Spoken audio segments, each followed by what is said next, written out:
Imagine a world where everyone is marked with something special, something that shows who they belong to and who is protecting them. Well, in the Bible, there's a powerful story about a mark that represents just that. It's not a mark that's visible to the human eye, but one that is deeply meaningful. It's God's mark on his people. In the book of Ezekiel, God calls for a special mark to be placed on the foreheads of those who are faithful to him. It's a symbol, a sign that shows they belong to him and that he will protect them when hard times come.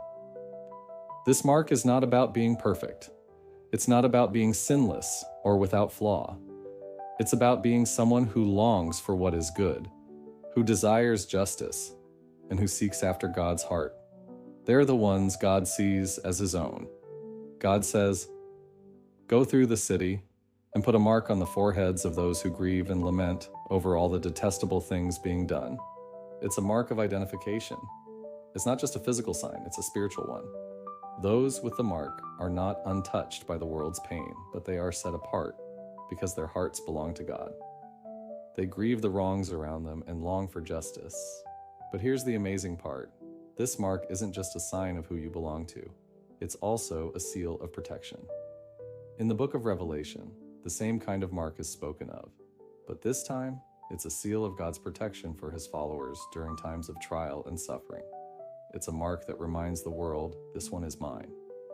In the Bible, God's mark represents security in the midst of chaos.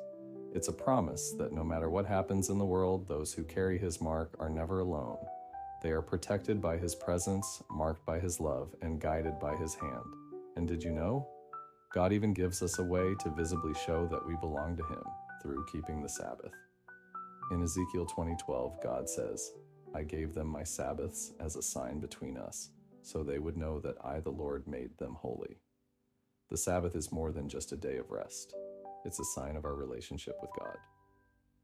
When we honor the Sabbath, we're showing that we recognize God as the creator of all, and we trust him to provide for us, even when we pause from our work. By keeping the Sabbath, we are marked as his people, showing the world that we belong to him, that he has set us apart for his purposes.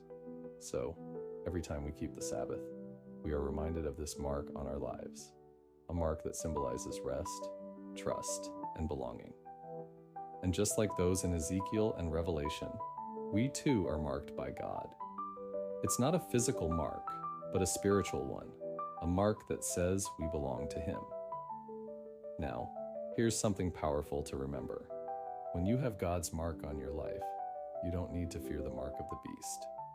In Revelation 13, we hear about the mark of the beast, a sign of allegiance to the enemy, a symbol of control and manipulation in the last days. But when you have God's mark, you are sealed by the one who is greater than any force in this world. God's mark is a mark of security, and it's a reminder that no power or fear can separate you from his love. When you carry God's mark, you can walk with the confidence that you are his, and he will be with you through every storm. It's the mark of protection. It's the mark of his love. So, let the mark of God be on your life, not just in times of peace, but in the hardest moments. And remember, the Sabbath is a reminder of that mark, a sign that we are his people, marked by his love. Because when you're marked by God, you're never alone.